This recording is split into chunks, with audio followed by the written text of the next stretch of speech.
Hey folks, it's your main man E, and I'm here with Skull Jr., my number one son, and I wanted to talk to you about the working level on the remote collar. What is it? How do we find the working level?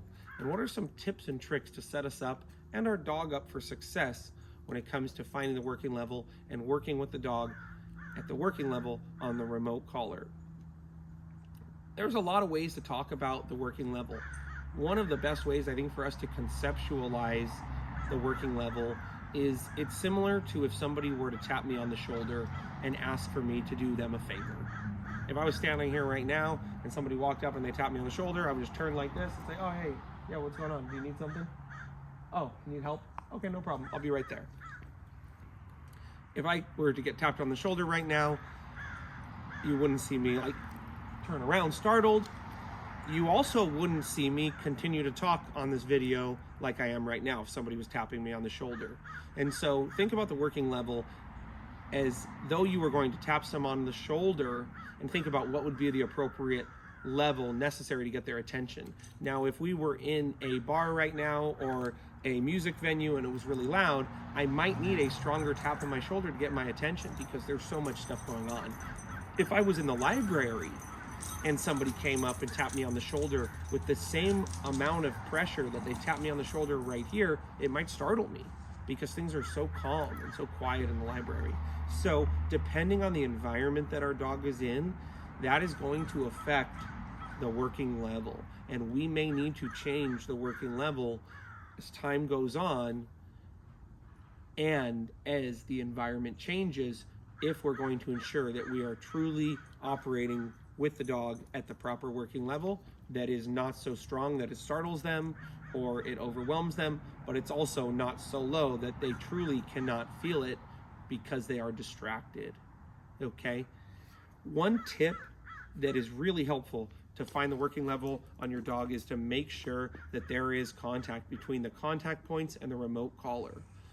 You may need to get custom contact points that are designed for the particular type of fur that your dog has. These may be longer, these may be shorter, these may be 4 contact points, or it may even be some wires that come out from the contact point if your dog has really long fur. It's very important that you're flexible and educated about knowing which contact points may be the right one for your dog to use. Another thing that's really important is that the collar actually needs to be on very snug. Just like my pants, when I'm wearing all my training gear, has to be on pretty strong to hold up my remote collars, my treat pouch, walkie-talkie. The remote collar is gonna have to be pretty snug on the dog's neck. If we can grab the remote collar with our hand and we can rotate it around the dog's neck like this, it's on too loose. If we find that throughout the course of a walk or an outing, the remote collar receiver, which is the part that is we plug into the outlet, moves down like this over the vocal cords, the remote collar is on too loose. So one way to test to see if the remote collar is on snug enough is to use the remote collar on what we typically know to be our dog's working level and to see if they respond. So if I know the dog typically has a working level between 5 and 10, when I put the remote collar on and I start tapping the remote, I should see some sort of visible response from the dog that indicates that they're feeling it. If they're not feeling it at a low level, it may not be on too tight. Another tip that can help us set our dog up for success is to either cut the fur down so it's not so short, so long, or pull the fur out of the way with our fingertips and spread the fur apart before we put that remote collar on, so that we can be sure there's not a lot of fur blocking the contact between the remote collar and our dog's neck. Lastly, the remote collar should be placed low on the dog's neck. If it's up high on the dog's neck here, this is a more narrow part of the dog's neck, and the dog's neck typically gets kind of more narrow here at the top. If we put it on the base of the neck, where the neck is thickest, the collar is less likely to migrate up to the top of the neck, where the neck is smaller, and the remote collar may become too loose to be working properly. Now, when it comes to finding the working level with our dog, I'm going to go over a very simple exercise here that can show you how to find the working level with our dog. So we're going to have Scully here, we're going to take the remote collar, and for all intents and purposes, we're going to start out at 0. In the background, you're going to hear this tone. And that tone is corresponding to when I am tapping the button on here. It's so that you can hear and understand when I am tapping the black button on this mini educator collar, or whatever color you use. This is going to be the button that just does the base level that the remote collar is set to. So it's set at 4. I'm gonna, let's go, get Scully out of his place, break. I'm gonna remove him from a command.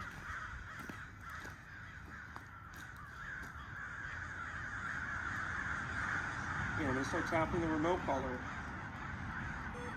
We're at 1, 2, 3, 4. Okay, I think he felt it there. I saw him look over at me, just like I had tapped him on the shoulder. Okay, if I was to see him like go like this or that and be almost startled, I would know the remote collar is on too high, and possibly I don't have proper contact between the dog's neck and the remote collar receiver. So when it got to level 4, Scully looked at me, and that helped me understand 4 is his working level. Good job, Scully.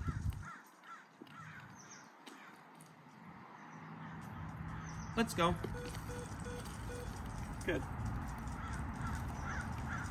Another way we can test to see if our dog is feeling the remote collar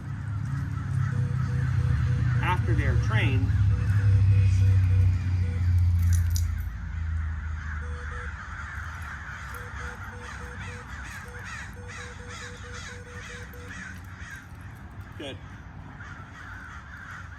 is to put them in a situation where they may be likely to think that we are going to give them a particular command. For example, they could be away from us and we tap it and they would typically come back to us, or they're next to us and we continue to tap it and we move our body language like this, as I did to help him, and we see, are they understanding that we are in fact giving them a command right now? Break. I'll do the same thing with recall right now.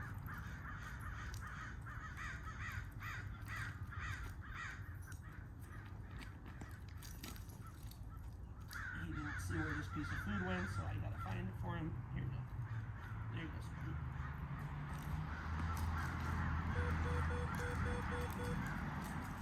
So Scully comes back to me. However, what I've noticed here is this head tilt. When I see the head tilt, to me, that's indicating the remote collar may be a little bit too high. So I'm going to turn it down to 3 now and see if we can get effective contact at the working level without having him tilt his head, which may be indicating that it's tightening the muscle on his neck, or perhaps it's just distracting him a little bit. Down. Good. Let's go. Good.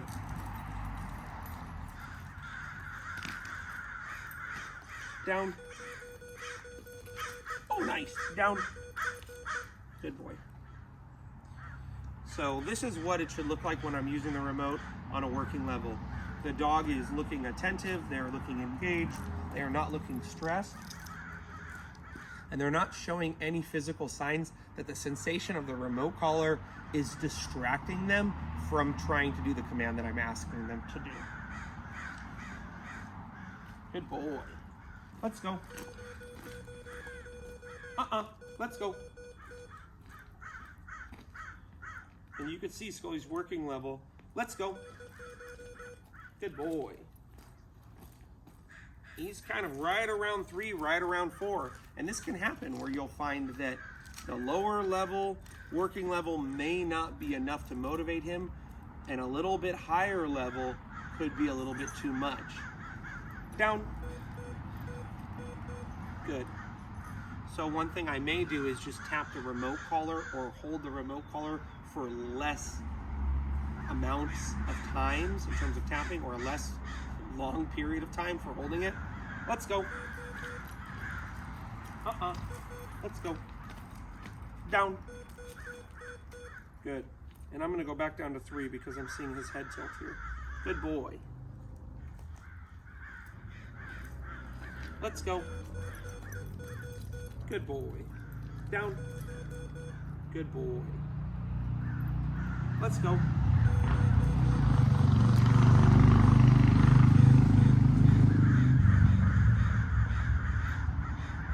Let's go.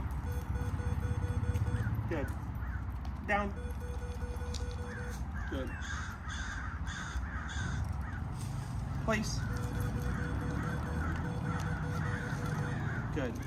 So what you just saw there is a clear example of the fact that the working level may change slightly depending on how well our dog knows what we're asking them to do, how distracted they are. And ultimately, the working level should be something that is simply reminding the dog of what they already know. It is reinforcing what I'm asking them to do. And sometimes if the dog's not responding at the working level, it's because they're confused. And although they're feeling it, they are confused about what I'm asking them to do. So you could see when I put the leash back on him and I went over the let's go command, he realized, oh, he's saying let's go, but in this case, he's a couple feet away. And typically when he says let's go, he's right next to me. So realize it is going to take time to find the working level, and the working level is going to change.